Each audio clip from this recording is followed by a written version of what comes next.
Shalom, mari kita mulai renungan hari ini. Kita merenung-renungkan setiap perkataan Tuhan yang kita baca dan kita renungkan hari ini. Kita memuji-muji nama Tuhan Yesus, kita juru selamat kita.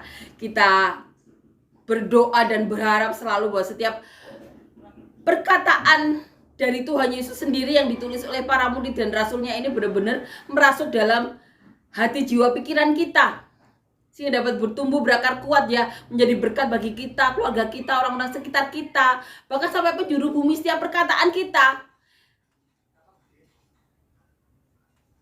itu berasal dari Injil ini. Kita berdoa dan berharap seperti itu. Amin ya. Karena dengan merenung-renungkan ya Injil dari Tuhan Yesus ini, berarti kita sudah tahu segala perintah-perintah yang Tuhan Yesus sudah ajarkan, yang Tuhan Yesus dengar sendiri dari Bapa. Jadi kita benar-benar sudah tahu bahwa yang diharapkan orang Kristen yang benar pasti disertai Roh Kudus. Dan dengan melakukan perintah ini kita tahu satu-satunya cara untuk mendapatkan Roh Kudus, karena melakukan perintah dari Tuhan Yesus adalah satu-satunya cara mengasihi Tuhan Yesus. Amin ya. Mengasihi Tuhan Yesus dengan benar adalah dengan melakukan segala perintah-perintahnya, yang juga merupakan satu-satunya cara untuk mendapatkan Roh Kudus dari Bapa sendiri. Amin ya. Kita saling menguatkan, kita saling membantu, kita beritakan, bahkan sampai ke penjuru dunia agar dunia tahu. Kita akan nyanyi ke lagu yang pertama ya.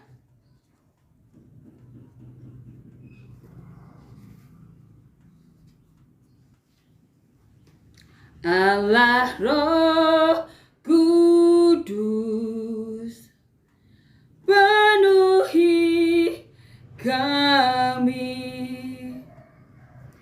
Ku rindu Kau selalu dalam hidupku.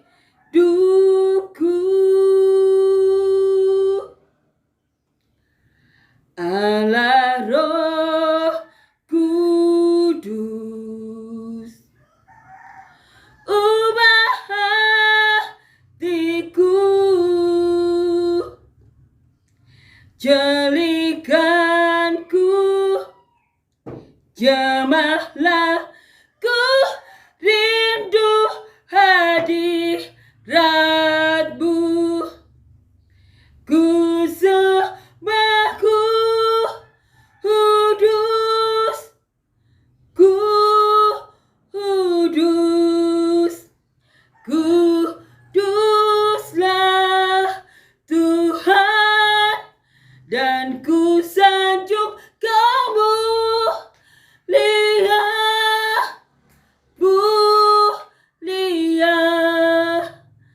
bagimu Tuhan.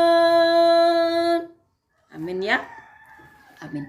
Kita akan membaca dan merenungkan ayat firman Tuhan ya, di Injil Yohanes pasal ke-20 ayat 24 sampai 29. Yesus menampakkan diri kepada Thomas. Tetapi Thomas, seorang dari ke-12 murid itu, yang disebut Didimus, tidak ada bersama-sama mereka. Ketika Yesus datang ke situ, maka kata murid-murid yang lain itu kepadanya, "Kami telah melihat Tuhan." Tetapi Thomas berkata kepada mereka, "Sebelum aku melihat bekas paku pada tangannya, dan sebelum aku mencucukkan jariku ke dalam bekas paku itu, dan mencucukkan tanganku ke dalam lambungnya, sekali-kali aku tidak akan percaya." 8 hari kemudian, murid-murid Yesus berada kembali dalam rumah itu, dan Thomas bersama-sama dengan mereka. Sementara pintu-pintu terkunci, Yesus datang dan ia berdiri di tengah-tengah mereka dan berkata, "Damai sejahtera bagi kamu." Kemudian ia berkata kepada Thomas, "Taruhlah jarimu di sini dan lihatlah tanganku. Ulurkanlah tanganmu dan cucukkan ke dalam lambungku. Dan jangan engkau tidak percaya lagi, melainkan percayalah. Thomas menjawab dia, "Ya Tuhan, ya Tuhanku dan Allahku." Kata Yesus kepadanya, "Karena engkau telah melihat aku, maka engkau percaya. Berbahagialah mereka yang tidak melihat, namun percaya." Jadi Thomas, saat Tuhan Yesus menemui murid-muridnya yang kita baca dan renungkan kemarin, judul perikopnya Yesus menampakkan diri kepada murid-muridnya. Saat itu Thomas tidak ada bersama mereka. Jadi ketika para murid-murid Tuhan Yesus yang lain menceritakan mengenai Tuhan Yesus yang telah menemui mereka, Thomas tidak percaya. Thomas yang juga disebut Didimus ini tidak percaya kalau tidak mencucukkan jarinya ke bekas lubang paku di tubuh Tuhan Yesus. Thomas tidak akan percaya kalau tidak mencucukkan jarinya. Kita akan baca dan renungkan ya. Tetapi Thomas, seorang dari ke-12 murid itu yang disebut Didimus, tidak ada bersama-sama mereka ketika Yesus datang ke situ. Maka kata murid-murid yang lain itu kepada Thomas, "Kami telah melihat Tuhan."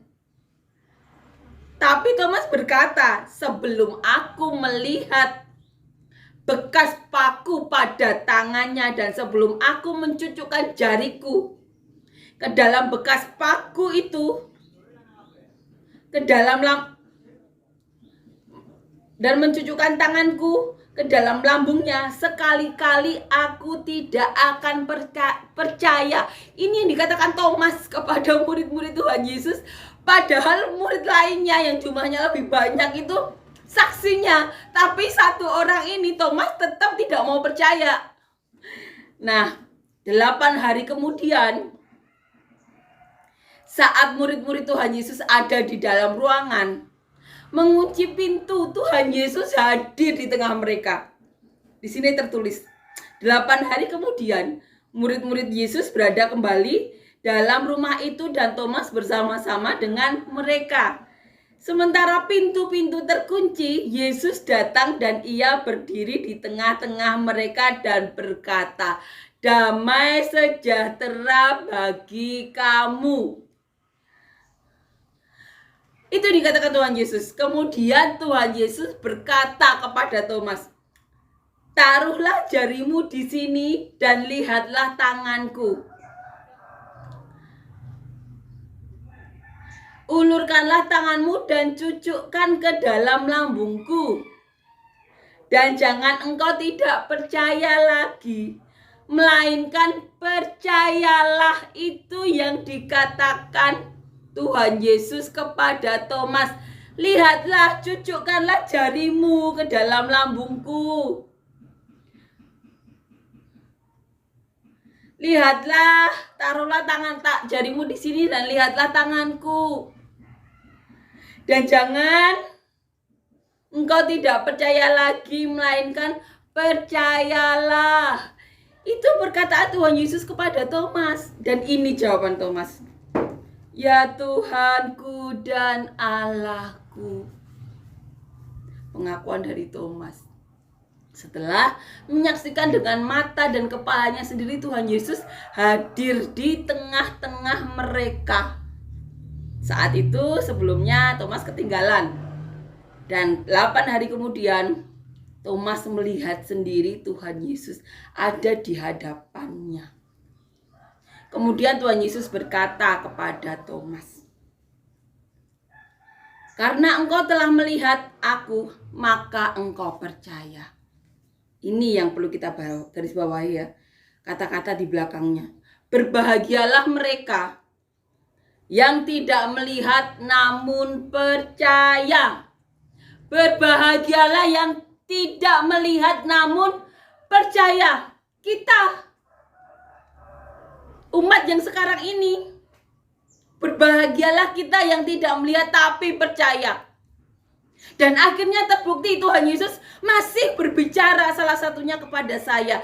Berbahagialah yang tidak melihat namun percaya.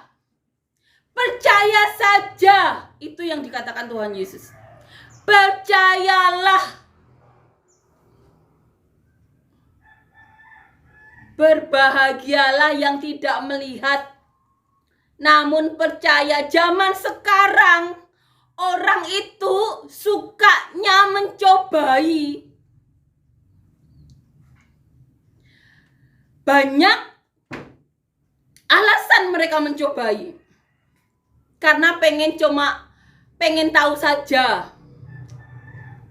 Karena mau mungkin menyusahkan orang itu. Karena memang pada dasarnya gak suka. Mungkin ada iri, mungkin ada dengki atau lain-lain. Ada juga yang karena cuma iseng mencobai. Tapi Tuhan Yesus berkata, berbahagialah yang tidak melihat namun percaya. Itu yang dikatakan Tuhan Yesus. Berbahagialah yang tidak melihat namun percaya. Tuhan Yesus berkata, percayalah. Percaya saja. Karena dengan percaya, penjahat yang di sebelah Tuhan Yesus ke Firdaus, yang satunya mencela Tuhan Yesus, mati. Dipatok gagak kan ya, patok burung. Percaya saja. Itu yang dikatakan Tuhan Yesus. Berbahagialah yang tidak melihat namun percaya. Itulah iman. Dan puji Tuhan, Tuhan Yesus terbukti masih berbicara. Sampai hari ini itu Tuhan Yesus kita. Tugas manusia itu apa sih? Percaya saja. Tapi banyak manusia itu yang repot menyusahkan dirinya sendiri. Karena kerepotan mereka menyusahkan dirinya sendiri. Percaya saja. Itu yang dikatakan Tuhan Yesus. Amin ya. Sudahkah kita melakukan apa yang menjadi perintah Tuhan Yesus? Percaya saja. Mari kita renungkan. Apakah kita sudah mengimani dan melaksanakan apa yang dikatakan Tuhan Yesus ini? Percayalah. Amin ya. Amin. Kita akan nyanyikan lagu yang kedua.